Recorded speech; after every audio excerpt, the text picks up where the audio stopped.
when we talk about if the market does trend in this direction, right? Inventory is increasing, which gives buyers more leverage to demand lower prices.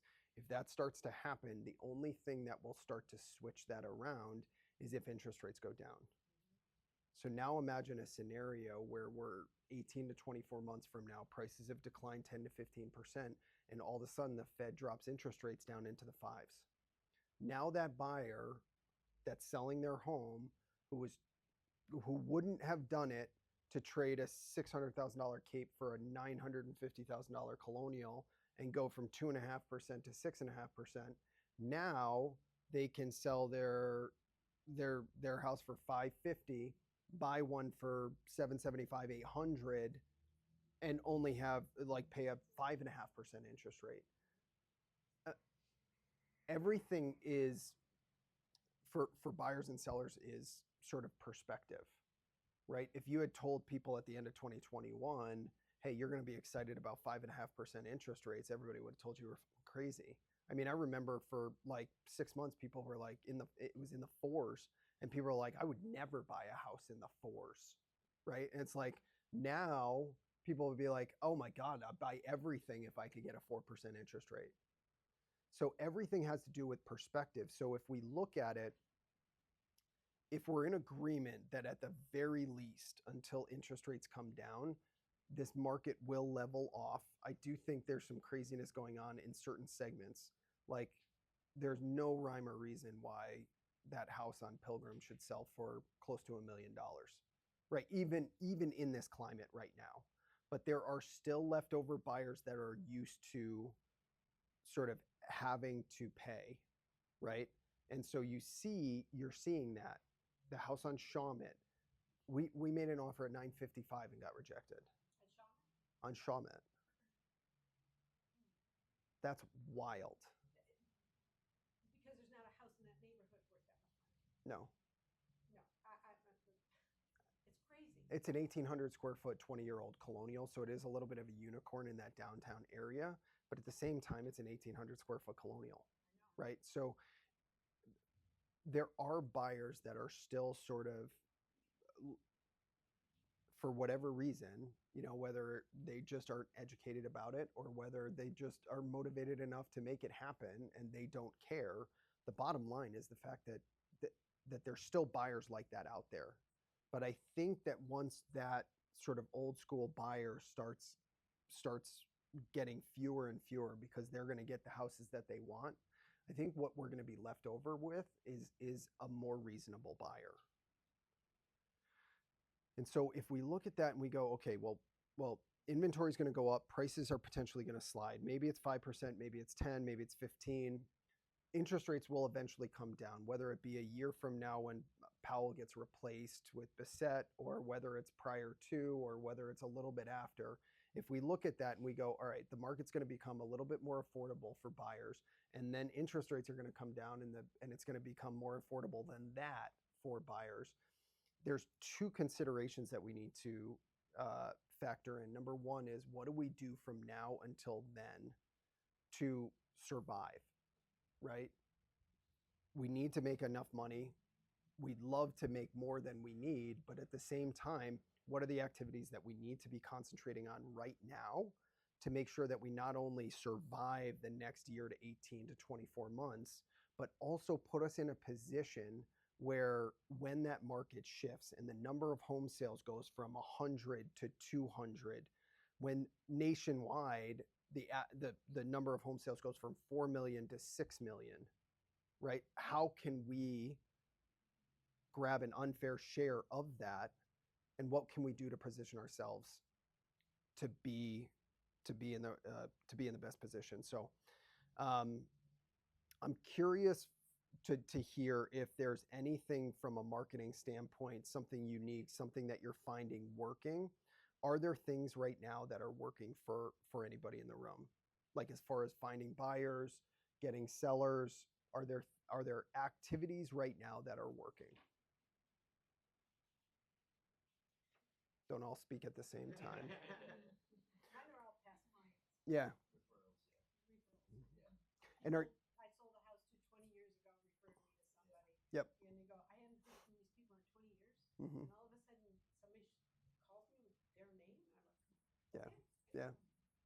That's amazing. Stay on top of your clients. Just keep in contact with those people. Yeah. You don't want somebody else to be coming in the door that you've sold a house to and you've done a great job. I just went up against 2 other people and they've made them all kinds of promises and I still got business. Yeah. So just when you have that relationship, keep that relationship. Yeah.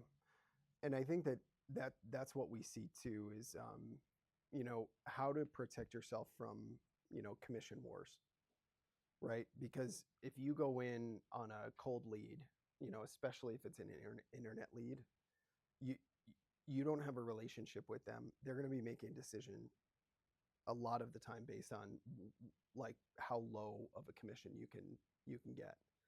A lot of the market analysis and CMAs and presentations I've done lately, it's like they'll tell me right off the bat, so what do you charge? So I go through the process of explaining, sort of how commissions have changed and see if they're aware of that. And then I talk to them about the fact that, here's all the services we offer and, in general we charge 3%. And they're like, well, everybody else that walked through the doors at 2. Right? And I was mentioning to Sandy the other day, like when we used to list houses and we'd take a 5% commission and offer 2% to the buyer's agent, right? And there was a 4% that did 2 and 2, like that difference was only a 20% difference. It didn't seem quite as bad to go from 4 to 5 than it does to go from 2 to 3, right? It seems like a bigger jump for most people. And so again, what Judy said is very, very true, is that the relationships that you have with your clients, I mean, typically those are the people that aren't going to question your commission structure and are going to value the level of service that you provide because you've already provided it. So when we talk about talking to our clients, and I mean, listen, full honesty, I took my database for granted the last couple of years. And it produced for me last year like it never had before. Last year was a record year. I made decisions based on the fact that I was confident that sort of money tree that I had planted a long time ago would keep bearing fruit year after year. And then like a fucking like just stopped on a dime this spring. And I got to the point where I didn't really realize it until mid-March, late March, because normally at that point I've got 6-8, sellers per month sort of lined up. You get to that point in the year and you're having communication with people, getting their homes ready, this one's coming, that sort of thing. And then all of a sudden it just stopped. Like I had 5 or 6 that I was talking to, but usually that bullpen is 20, 30, 40 deep. And some of them don't sell and some of them sell with other people. And, the vast majority will list with me. But listen, that's a product of me doing different things, being vocal about it and not communicating with my clients. To the point where I started prospecting, as most of you guys know, I started back on the phones, not cold calling, but just calling my database. I talked to 20 people a day for the last week and a half. And I've had 4 listing appointments over the last week. None of them directly related, but I do think the universe sort of recognizes when you're working and it puts business in front of you. But every single person that I talked to was like, oh, it's great to hear from you. Like, what have the kids been up to? That relationship was still there because I'd been calling them 4 times a year for the vast majority of my career until a few years ago when sort of I changed strategy, or not even intentionally, but I just stopped prospecting them as much. But that's your bread and butter. And you can create that relationship either by working with them or meeting them in public, but you can also create that relationship like Pedro does by direct prospecting. Like that is how, in no uncertain terms, almost every single client for the first 4 or 5 years of my career, every single one was born out of some sort of outbound lead generation, prospecting, cold calling.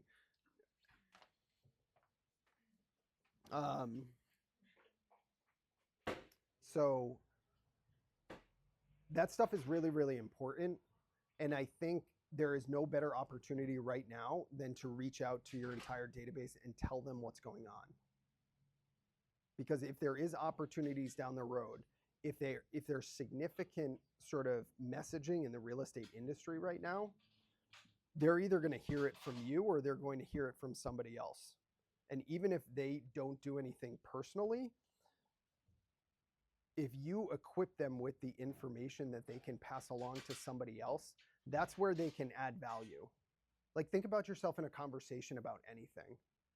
Like, if you had somebody, I always laugh. It was like, if you guys remember that show Veep, with Louise Dreyfus, what's her name?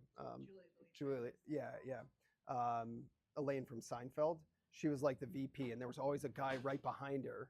Like, every time a guy would walk up, and he'd be like, "Well, that's the ambassador of China. His daughter's name is like this." Right? Always had a little bit of information. So imagine your client is in a conversation at a pool party next week, at a graduation party, and somebody brings up real estate, and you just talk to them about the fact that inventory is up 40%. Just that little nugget of information. Now imagine that person sitting there, and because you told them that, they get to share that into the conversation. Now they feel like they're inputting, and that person engages in, now they're talking about real estate and engaged in a conversation. And the likelihood that they take that information, give it to somebody else, there's somebody sitting at that table that says, I've been thinking about moving, maybe if there's more inventory. And then that's an opportunity for that person to then mention your name or put you in touch with them. On the flip side, I talked to a client yesterday. When I sold his house last year, he had mentioned that his mom was potentially looking to buy or sell real estate. I didn't follow up with it. Called him yesterday. He said, "Yeah, man, like my mom started going to open houses and she met an agent at the open house, coincidentally, Danielle McCarthy." Danielle McCarthy sold the mom a house and now is listing her house for $900,000 in Franklin. Active, went yesterday on the market, or last week on the market. So these are the things that happen, right? And sometimes it's painful lessons like that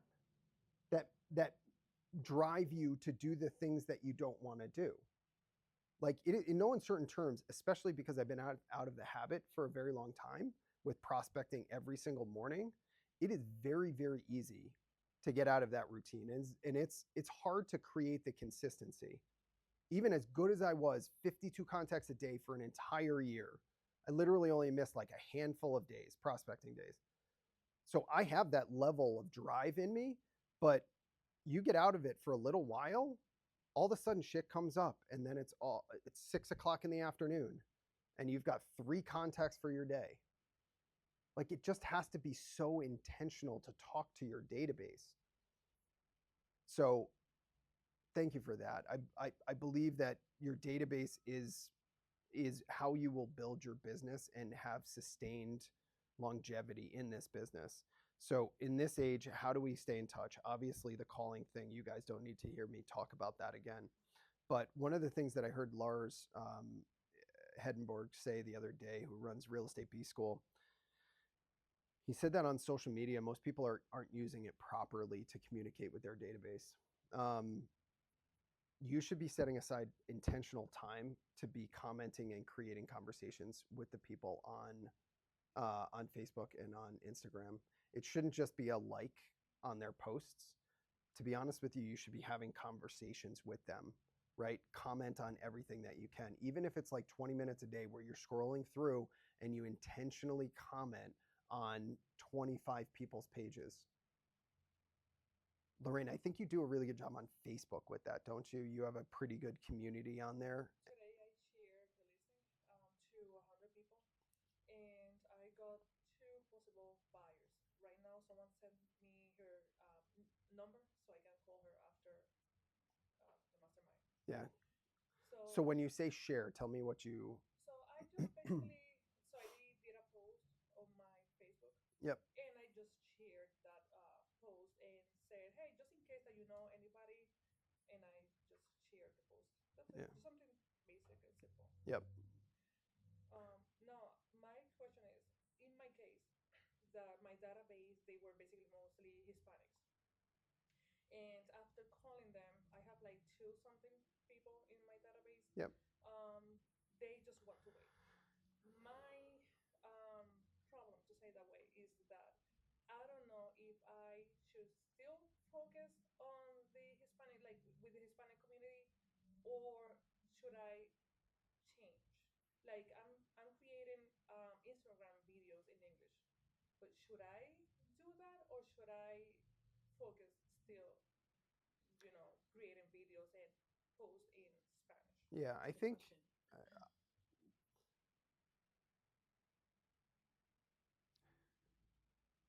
I don't know that you want to lose the connection to that community, but at the same time, you can't put all of your eggs in one basket.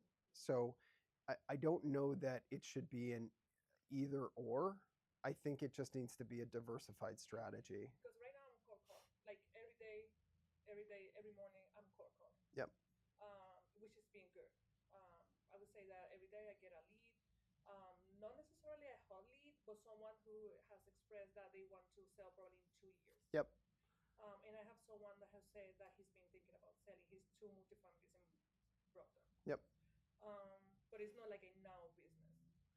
So I've been doing cold calling. It's just that I'm battling, struggling, deciding, trying to decide what should I do now. So what are you doing with those clients once you find them? So I start sending them like a one video. If they're not motivated, well, I will still stay in touch with them. But what does that look like when you stay in touch with them? Well, I just recently started, so I just sent email and the video. Okay. That just recently, I can be calling them. Yeah. So I would add a handwritten personal note. Oh yes, Yep. So you can go right on to any of those websites. I forget which one we get, the Vistaprint, but you can go right onto Vistaprint and literally just get a slightly thicker cardstock, put literally your name of the company up on top, and then have the rest of it blank. Your contact information maybe on the bottom back, and just to handwrite a personal note. Great to chat with you. Think about how few personal notes you get these days. It does make an impact. So I think you're doing the right stuff. Obviously, you're proactively marketing. You're putting new people into your database. You should be looking to add at least one person per day, potentially two, to your database. So over the course of a year, if you're looking at 200 prospecting days, 220 prospecting days, you should double the size of your database within the next year. And then what you do is once you're cycling through those calls every 3 months or every 6 months or whatever rotation you have them on, I think you qualify the lead again over the course of time. That's what I used to do. I used to put one or two people in and I'd take one person out, right? So, calling through if somebody hasn't answered. I just have a bug crawling. I didn't hear the last 30 This is what seconds happens. of whatever you just said. Yeah. I saw it too. So I think that a diversification, I wouldn't lose that market. I believe that market will be beneficial to you in the future. And to be honest with you, that market deserves to have an agent like you helping them. So I don't think that it's something that you want to let go of, but potentially because that sort of tree of people may not produce as much over the course of the next year, you do have to sort of pull back some of your time from that. Don't forget about it, but just direct it towards other activities that will help. Do you think it's good if I post videos in Instagram, Spanish and English, or do I have to still like do just one thing, like just English? I wonder if you did videos in Spanish and then just had English subtitles. No. No. Oh, I mean, I haven't. Just as a suggestion, like Yeah, to yeah, maybe yeah. merge them, maybe you do it in English and Spanish subtitles, or the opposite. Do you follow Brian Murillo? Remind me, and I'll tag you in his page. But when I first started, I just pictured working with Juan Phoenix, and the first thing I thought of was, do I have a separate Instagram and YouTube Right. in Spanish and one in English? Yes. Be like, go over there. But I talked to Brian when I first started, and he works with a lot of Hispanic clients out in Florida, and he just does both. So when you follow him on Instagram, you'll see he'll do like every other video is in Spanish. And he told me, he's like, if you do half the videos, third of the videos in Spanish, you'll serve the purpose of giving value to those Hispanic clients, and then people that don't know Spanish they don't really care. And that's what I do. So Brian's a good friend of mine. So I follow all of his content. So like obviously when his content comes up, I see it. And if it's just Spanish speaking, I just flip past it. I still like it, right? And Do you think you'd stay on it if there were English subtitles on it? potentially. Just not every time, but as a way to just kind of Because of the merge. caption. Put the caption in English. Oh, Yeah. You know who else is a good one? Natalie. Rivera. Yeah, Natalie does a great job too. Between the two, but sometimes even in the same post. Yeah. That's funny. Like, Yeah. I feel like when I do Spanish and content, they're like more into it. So I actually like their content in Spanish more than English. Hmm. It's very appreciated. Yeah, both of them do a really good job. So yeah, great question. Yeah. It brings up another sort of like something that I've been seeing somebody do up in Canton is, you know, we all everybody should be doing some sort of newsletter on a monthly basis at a minimum. Even weekly is even better, but whatever frequency you can do it. There's I see Melissa Mayer from Compass. She started sending out, I don't know if anybody else follows her or not or is on her email list, but she started sending out, and I've seen this strategy before, a deal of the week. But she gives all of the details, but she doesn't give the address. So deal of the week in Canton, right? So then here's all the information. It's a 4-bedroom home under 800,000. It's uniquely rare. All this kind of shit. DM me for more or reply for more information.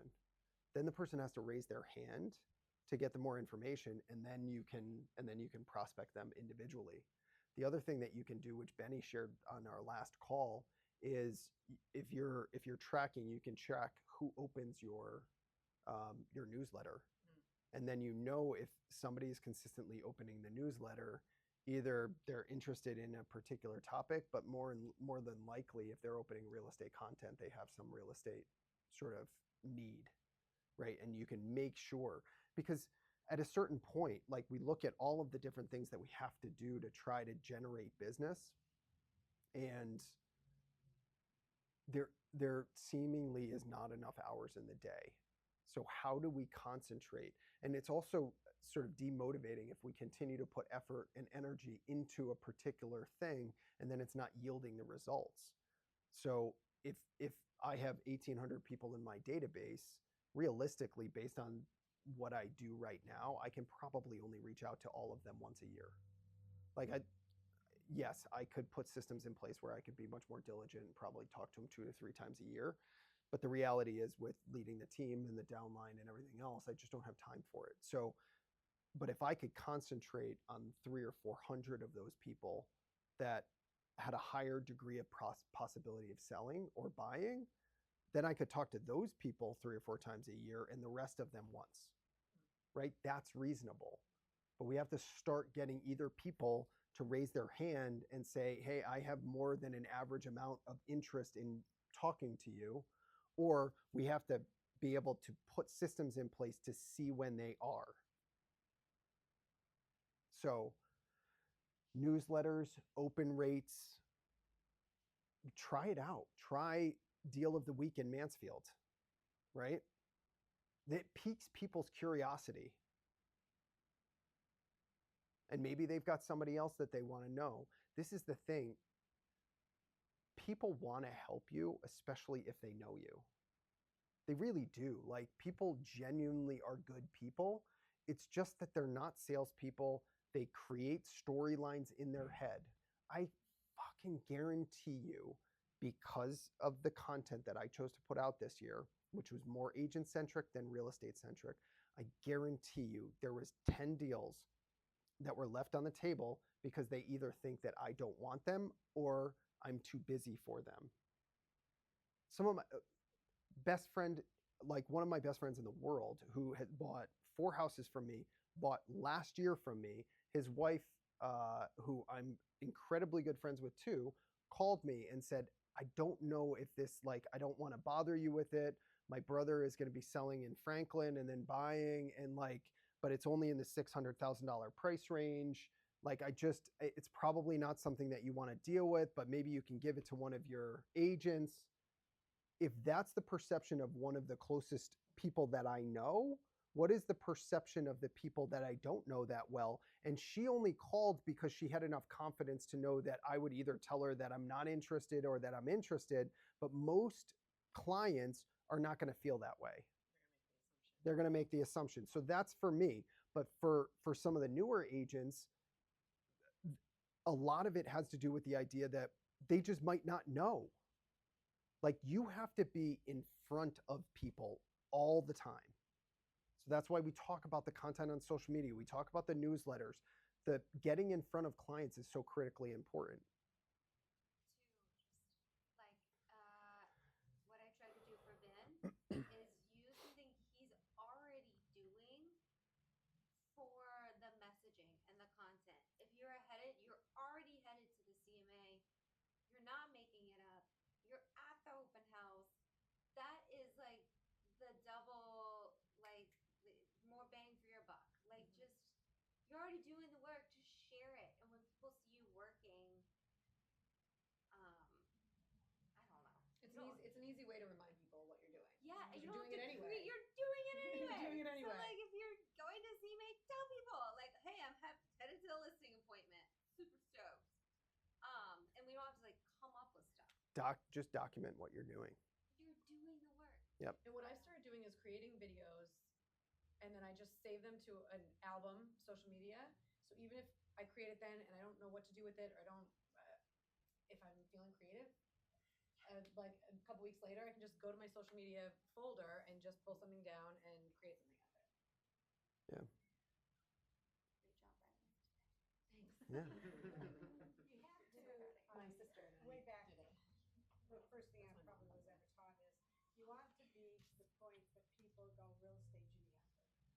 That there's just a correlation. It's just, that's the realtor.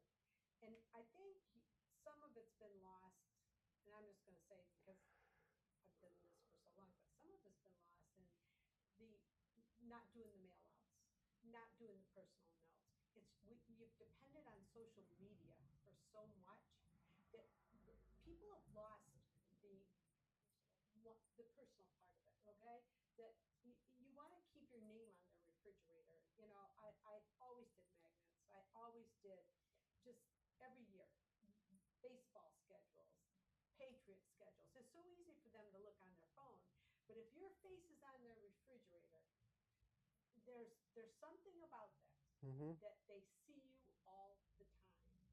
You know, that social media, yep, it comes and goes. It's true, but I think that there is also something to be said for meeting people where they're at. And right now, social media and phones and all of that is where it's a similar, like, if you can be consistent with your posting, your face is in front of them in a different way all the time as well. So I think it's true that, and we always talk about that personal touch. Write the notes, make the phone calls. Like, that's what is the message, the underlying message that continues to be. But in addition, we are moving in a direction of social media, and you have a choice to get on the ship or not. It's weird, it's awkward, it's uncomfortable, it's foreign, but it's the direction that we're heading. So you have to find the balance of doing both, I think. Yeah, I'm there's not a balance. saying don't do social media, But don't lose the perspective. don't lose the other Especially perspective. like Pedro, I know you're trying to like be Attleboro, right? Specific. So like you want that town like attachment and or be part of that community. That means printing out the baseball schedules and putting it on their fridge. Like that's that community piece, that like small town feel that you're trying to be part of. Or do a sponsorship at the baseball fields where you have a banner at in the outfield. Yeah, all of the efforts are compounded with each other. Right. So if you're on social media and you're putting that content out, and then you go and knock on somebody's door and they've sort of come up in an algorithm and you've been in front of them on social media, and then you knock on their door and they're like, holy shit, this guy's on social media, but he's out banging doors too. Like, that's powerful. And then you meet them and then they get a handwritten personal note. So there's like an attention to detail that also comes into it. And then you list a neighbor's house 5 houses down.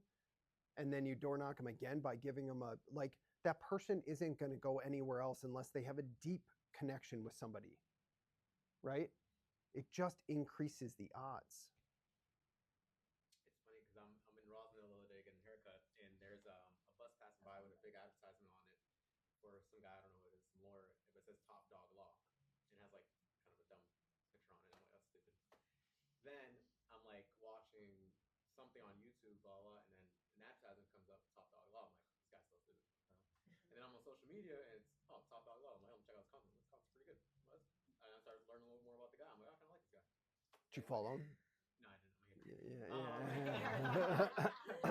Feel like half a million more follow. But I saw him 3 different times, and by the third time, I'm like, all right, who is this guy? I'm gonna see it. So what Ben's saying is like, I might cold call someone if I go knock on the door, and then they see me on social, and then Then might they pay get a attention. magnet in the mail. All that.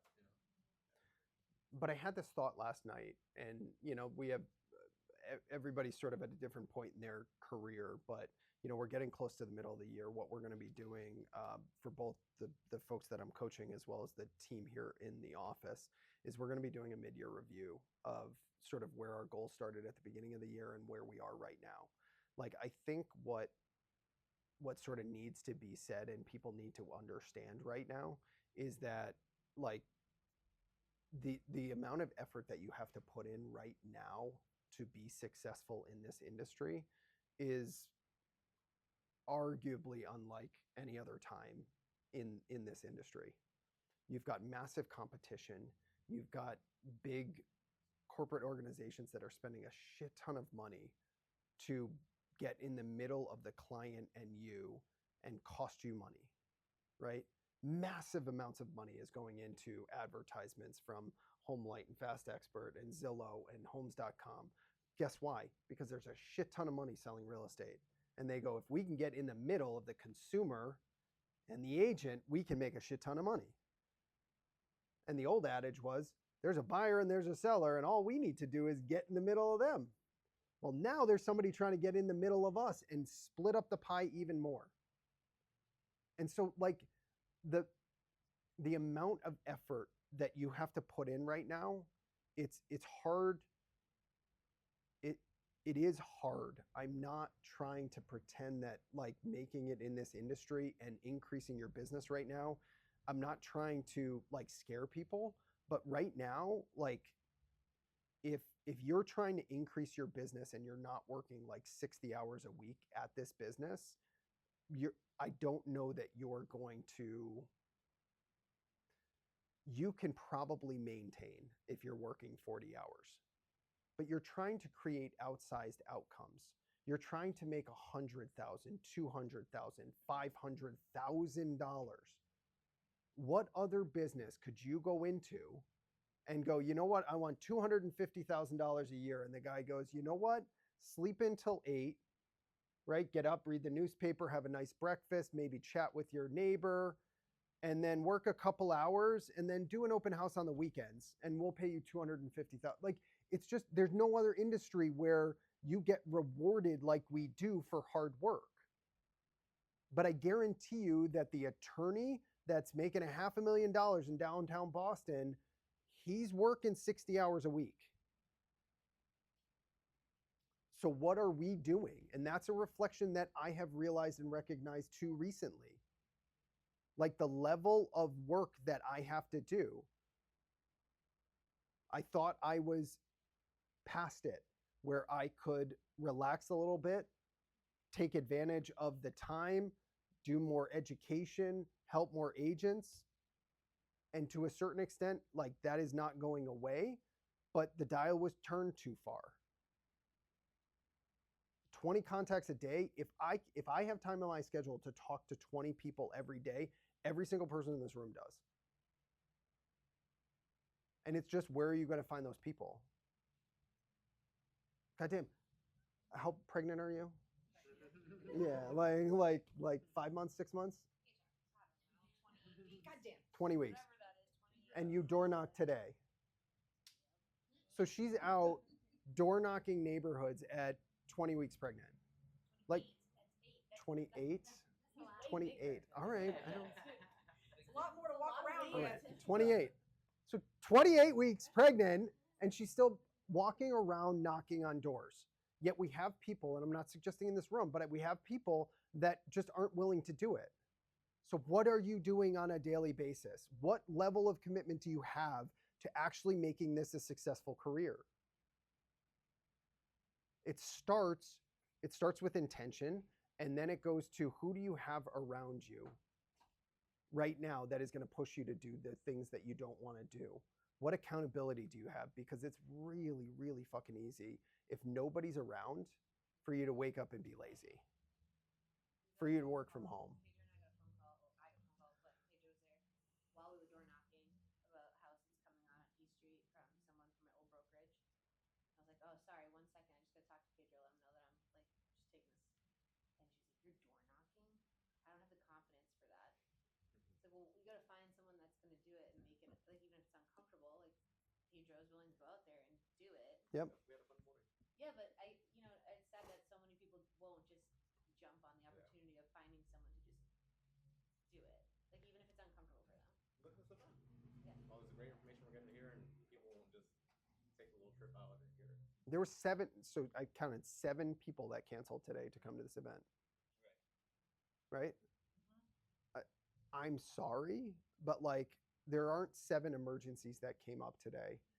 People made a conscious decision to do less today because they just didn't feel like it, or they gave themselves an excuse. Oh, well, I have to do this then because it's more convenient for me to do it. It's not that you couldn't fit everything into your schedule for the day. It's you chose to, make a conscious decision not to educate yourself and be amongst motivated people. It's really wild. So Put your ego aside a little bit sometimes. Like you were brought up in real estate, always say I'm busy, and busy was successful. And if you would never say you're not busy because that means you're not successful. So with my good friends, like someone was asking me about real estate. How is it? I said it's awful. It's awful. It's slow. It's awful. Well, what are you going to do? And I said I'm trying to find a couple projects that I can just flip a house, blah blah blah. And he goes, oh, my father-in-law is he wants to get rid of his house, but he doesn't want to get a realtor. And he's almost under agreement with We Buy Ugly Houses, right? So I said, I guarantee you I can give you 10,000 more than they give you without even looking at it because I know their formula. They want to make 80 to 100,000, and I can give you 10,000 more, and I have contractors who will give you 20,000 more. So I'm probably going to get involved with that. But if I had said to him, I'm busy. I'm busy. We're doing great. He would have not even thought of saying, you need the work or whatever like that. But for example, like I have friends who paint, and they would say to me like, I'm slow next week. Do you have anything that I can paint? I'd be like, yeah, you can always find someone to paint a job. But you're not going to say, you can't say to somebody, hey, I'm slow in real estate, and your good friend's going to be like, you know what, sell my house. Right, But they right. will keep it in the back of their head. They'll be like, you know what, Rob's slow. He could use some help. So then if people really care about you, when they do hear someone saying, I'm looking for a house, they're like, you know what, Rob needs some work. Right. It's almost the opposite of the situation that I find myself in Right. where my clients think I'm too busy. Yeah. It's like if the reality is out there that I'm looking for business. So 2 things that come up for me when you say that. Number 1 is I would change the language from awful to challenging. Right? So yeah, no, I understand. Like this fucking industry sucks. Like this business is awful, right? So to a certain extent, there's some of that like the language that you use will sort of help. The second thing is that like when we talk about prospecting and cold calling, especially for what you do, like there are so many of those opportunities that come out there where you could get in between if you talk to agents. Like there are, who was I talking to the other day? Raquel, who's a new agent that's joining us at EXP.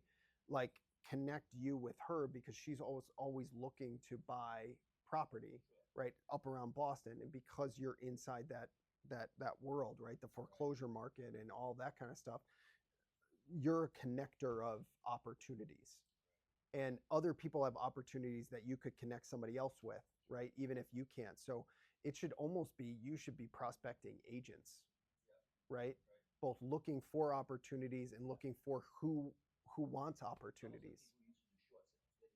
If someone had a short sale, I don't want to do one short sale. Right. Give it to the people. The Andrionis, they did tons of short sales. You still doing foreclosures? We don't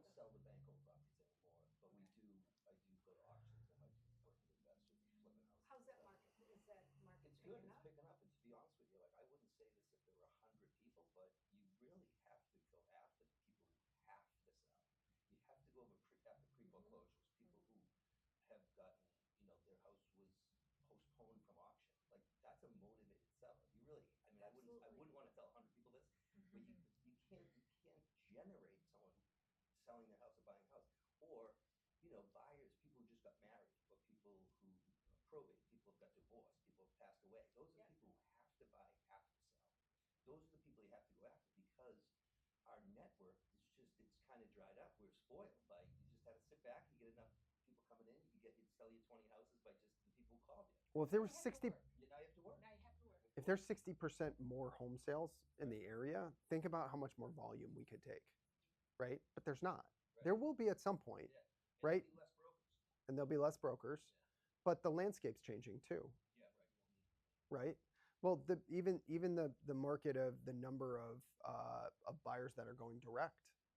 Like we talked to the agent who worked on Pilgrim this week, and she mentioned to me that like 2 of the offers that came in at 950,000, which is where our client came in, they had no buyer agent commission with it. Really? Mm-hmm. And buyers are showing up, and their expectation is that because they're not showing up with an agent, they're expecting that the seller will net more money.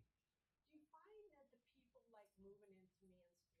So I know that when people couldn't afford to Mansfield, we would move them to Attleboro and North Attleboro and Norton. Do you find the buyers moving in here now are more people that wanted Canton and closer to the city, and now they're having to come south, and that's why they're willing to pay the extra money? Because before, you could buy a house in Mansfield in the same exact house, same builder in Canton, and it's $100,000 more in Canton. Yeah. Just for Canton. Do you find that these people that are paying these astronomical amount of money are going, okay, I can't live in Canton, I can't Thank you. live in Westwood, so therefore I'm going to come farther south because you still have the train? I think that that's been a much bigger trend since COVID, with the flexibility of working from home and more, less commuting. When I would say, and I don't know that it still rings true, but prior to COVID, I would say that like 2 out of 2 or 3, 25% maybe of every buyer of homes sold here, the buyer would come from sort of the greater Boston area, right, north of Canton. And then during COVID, it jumped to like almost 60%.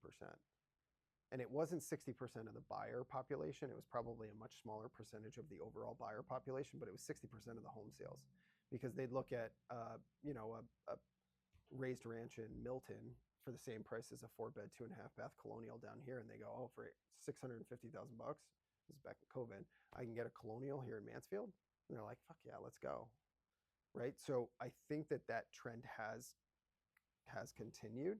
I would say it's probably leveled out a bit right now, because I think the vast majority of those, I think there's a smaller percentage of, a younger population that can afford to buy right now. Think about the homes that we're selling.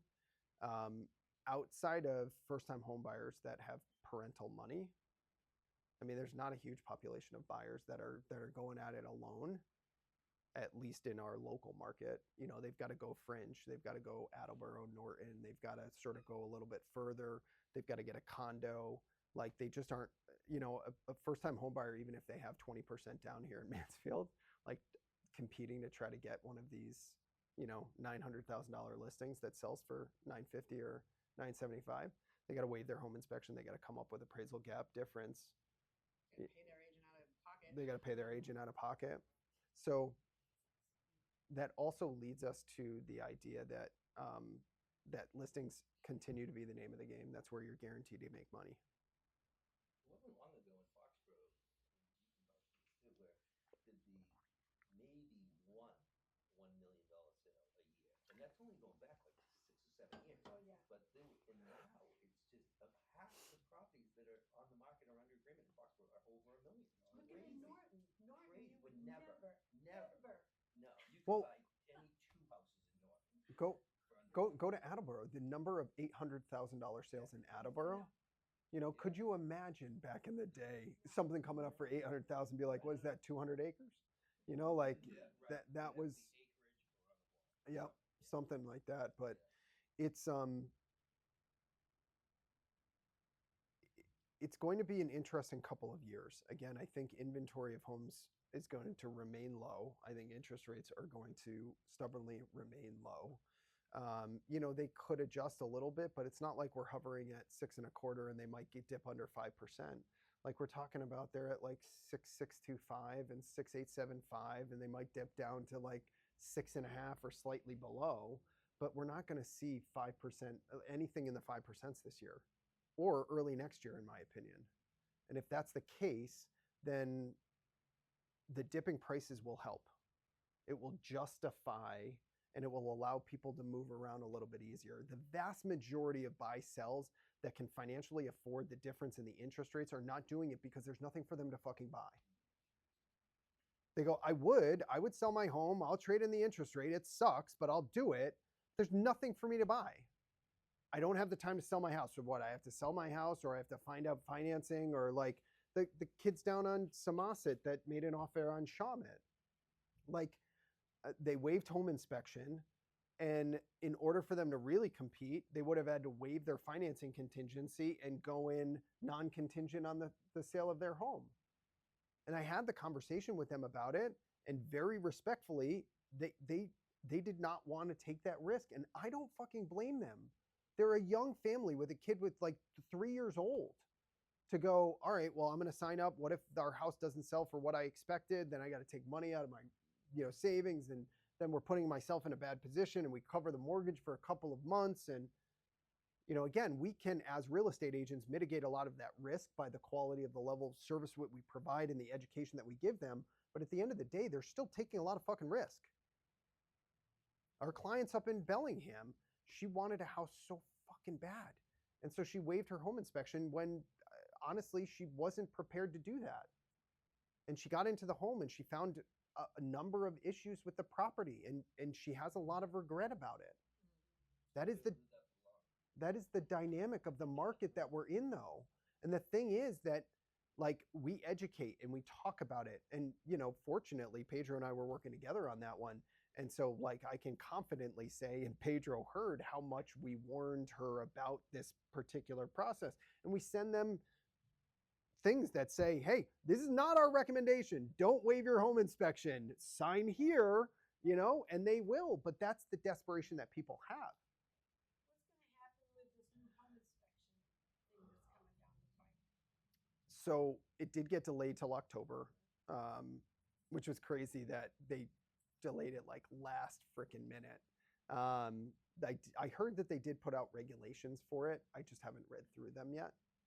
I read that one of the reasons for the delay was so they have time to change all your paperwork. That's the delay. The sellers are going to need to sign a form now saying that buyers have the right to an inspection. Yeah. Yep. And but Are they still able to waive it? It's just informing the buyers they have the right of it? You can't say. As a buyer and a buyer's agent, you can get sued if you write a contract saying the buyer's going to waive their right to the home inspection. So then does that mean that there is a workaround if a buyer wants to waive a home inspection, or they have to have a home inspection? They don't have to have the home inspection.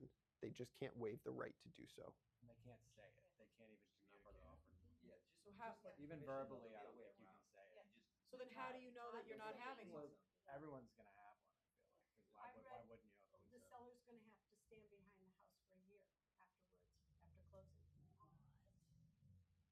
Yeah, I mean, this is over. Well, they're going to have to stand behind the house, or they're going to have to stand behind items that came up at a home inspection. If they have the inspection. That's not fair, because if an inspector didn't pick it up. But if they have an inspection. What if the new owners don't take care of it? I hadn't heard that, but this is unfortunately, this is just welcome to Massachusetts. This is overregulation. That's all that this is. It's only math. Create an issue where it wasn't. And I'm sort of a free market guy. Like, I think that the market will shake out what is necessary. And what this is, and I meant to read this before, but one of the things that changed, from what I understood, they were going to give you 10 days to do the home inspection and then 10 days to get out of the contract and respond. So literally a 45-day closing, you're in limbo for 20 days. That's insane. Well, they talked about that, the fact that the seller now can't move on to do anything because they can even walk on cosmetic.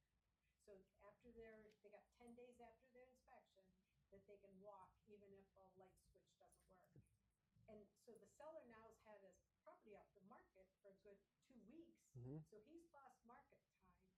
All right. And you probably won't be able to put in there, $10,000. No, you can't. Watch aggregate, watch what happens. Buyers are going to lock up multiple properties, right? I talked to Todd about that, and he said that Yeah. why shouldn't they be able to? I'm like, Right. You know, Because they'll put 3 properties under agreement, and and then while they're under contract, they'll go out for something else because they legally can get out. So this is it is going to be. We need to talk to Lauren about Castle.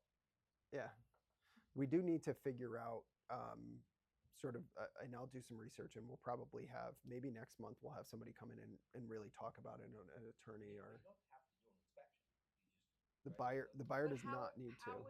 How would that be relayed to the seller if it cannot be written in contract? And I think you just said that you also can't like verbally Verbally, say you it. can't say So it. how would you if they relay it? accept But your offer, then There'll be something that you can put in, just like there's something you can put in remarks or anything on an MLS sheet that lets someone know that you'll pay a buyer commission.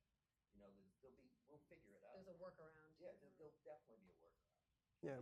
Or when you put the offer, when it says inspection, you put something in the inspection, which means you're not really doing one, Yeah, I do think that there will be probably some workarounds, but the bottom line is that if you and I are working with a buyer and seller and everybody's on the same page, well, maybe it makes sense. But if it's a no-name agent, like you get yourself in a lot of liability if you're like wink, wink, nod, nod, right? So it's just going to be the new reality. And again, I look at these things like, Jesus Christ, that's going to fucking change things dramatic. It's going to make things harder, all that kind of stuff. But guess what?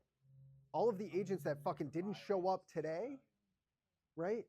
Like if it's harder for us to navigate and we're active and we're communicating and we understand the law and we know what we're doing, think about the average agent who doesn't do shit. Like how much harder is it going to be for that agent? And how Today, I would say Title V is around here. Title V is like no one understood. Like having to pass a septic system, and they were all failing. So that was brutal. when was that? That was like 25 years ago, probably. Yeah. Maybe more, probably more. But it was. Well, still in Connecticut, you don't need a septic inspection to sell a house. Yeah. In Rhode Island, it is not necessarily the seller's responsibility. No, buyer It's not usually does it. Totally, Yeah. but it's more common. Also, in Rhode Island. Massachusetts, I just finished my continuing ed, and they said it's not the seller's responsibility in Mass. It's not. That's what I mean. No. But Oh, really? it's more common here.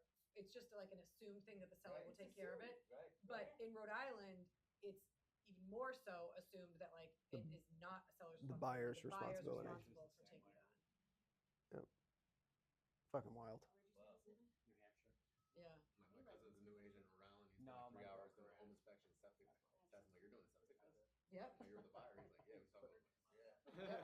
I had sellers in Cumberland that their septic failed and the buyers That had one to failed take and care of his it. deal fell apart. Yeah. Mhm.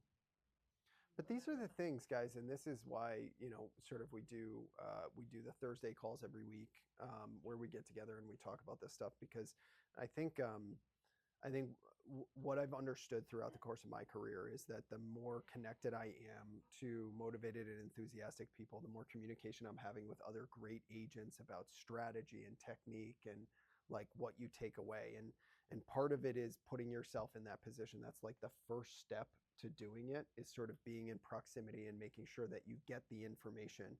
But the next step is also like just as important is actually taking action on something. So taking something from this meeting and implementing it. Is it sort of the social media strategy that we talked about? Is it, the mailers or the personal notes? Like literally, Judy, I've been thinking about like we have a great market share here in Mansfield. Like I've never done direct mail, but I also know that like when other agents direct mail me, I see it. And if we already have number one market share and we're known and we're in the baseball fields, and then all of a sudden people get a routine mailer from our company, it drastically increases the odds of us being able to get in front of people. So like what mailers, like what are you doing on social media? What about a newsletter? Are you putting that out and then calling people that like click through and open it up? Are you going to do a little bit of door knocking around your listings?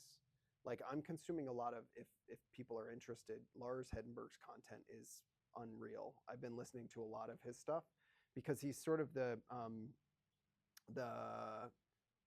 anti Aaron Novello, where Aaron's like prospect, cold call, just hammer out those calls. Lars is not a prospector or cold call. He does scale real estate teams, but he has all of these multiple lead levers, and he says that open houses are an amazing tool for growing your database, and that's it. I mean, Judy remembers. I mean, I didn't do an open house for fucking 8 years. I'm just laughing because I said to Drew, Drew's my husband, Kristen's my daughter, and I said, and I've done this for over 50 years, so I'm not new at this. And I said to Drew, I used to go to open houses and I'd be so excited and want to pick up buyers, and now I go to open houses like, oh, just sign in. I hope you got agent. Yeah. Well, and what's funny is that even those, so that's the vast majority of real estate agents, whether it's intentional or unintentional, right? It's intentional on your part, but most agents, when they host an open house, it's like they sign in and they're uncomfortable to have a conversation, and they're uncomfortable to have the conversation because they don't know what to say and how to say it. And they don't know what, like they can't have those conversations because they don't have enough real estate conversations. I mean, imagine being like I'm going to use a car sale so you don't qualify, but like imagine going into a car dealership and the guy just going, hey, take this little test on ethics of car salesmen, and then you'll get your license, and then put you in a store and now sell people on cars. And you're like, and then take 4 weeks off and then come back and do it again. How confident, and then that person does nothing in the meantime, and then is expected to walk in and know what to say and how to sell somebody on a car and how to communicate value. And like the vast majority of real estate agents, they do an open house, but they have no skills. They have no conversation ability because they don't have conversations over and over and over again. The mindset that helped me with open houses was looking at it as perspective for feedback for sellers. So to show the sellers at the end of the open house how many people came through. We had one couple that's a relocation. Their timeline looks like this. They're power washing. The other, we had other buyers that they're just starting their search, or they're from here. They've got 4 kids. I think about, like, as I'm walking around with them, what questions I can ask that would show the seller, my client, that I was in tune and present at the open house. And then that helps you come up with questions that you may want to ask, because what is that feedback I'd like to give to the seller? And it helps you just kind of quickly come up with the questions in the conversation. Open houses are a great way. But the first thing you need to know is, before you go to the open house, learn the inventory. Like I was telling the car salesman the other day, I was like, I was asking him if he had something, and he goes, I don't know. And I said, what do you mean you don't know your inventory? Like, you got to know your inventory. You can't sell it. Yeah. But know the inventory. So if you're selling a house in Mansfield and you know there's only 12 houses for sale today, anybody that comes in and go, oh, you looking at Mansfield, and there's only 12 houses. Oh, I didn't know that. Pull it up on, take your computer, pull it up on the computer and go, so this is what your competition is. This is what you can look at in Mansfield. You got to know the inventory, and then they got to build the confidence that you know what you're talking about, so that they will take your card and that they will call you. It's just, I'm in a different spot. Yeah. Well, then pull in those buyers and refer them to me. Yeah. Pick your head up, Judy. But it's true. It's like, it's an art of a conversation, and that's where again, you hear me scream about the number of real estate conversations you're having on a daily basis, right? It gives you opportunity, but it also trains you to have real estate conversations. If you're having a lot of conversations, I used to have 52 conversations every single day. Well, guess what? On 200 days, that's 10,000 conversations. I would guess that 95% of real estate agents have not had 10,000 real estate conversations in their entire career, right? So it's volume, it's quality and quantity, right? We have to have the quantity of conversations, but then we also have to be working on the quality of our conversation and the value that we provide. Know the market that you're selling in, right? Know the fucking house that you're selling. Do you know how many times we walk into open houses and ask questions and the seller's agent has no idea about basic information? What about the people that I just sold their house in Walpole, and when they bought in Melrose, every open house they went to, the listing agent wasn't there. So when I went to put their house on the market, they said to me, "Who's going to sit the open houses?" And I was like, "I am." And they were like, "You don't have an assistant to sit your open houses?" And I'm like, "No, I want to know who's coming through your house. I want to know who the agents are." And also, I think another tip, if you're not doing this, take your computer, do your spreadsheet, and have people type in who they're working with, their name and their phone number, because half the time you can't read it. So you can't contact them back, but having it in front of them, that spreadsheet for them to type it in, you can contact the agent. Or You have them type it contact- into like Excel, Mom? Mhm.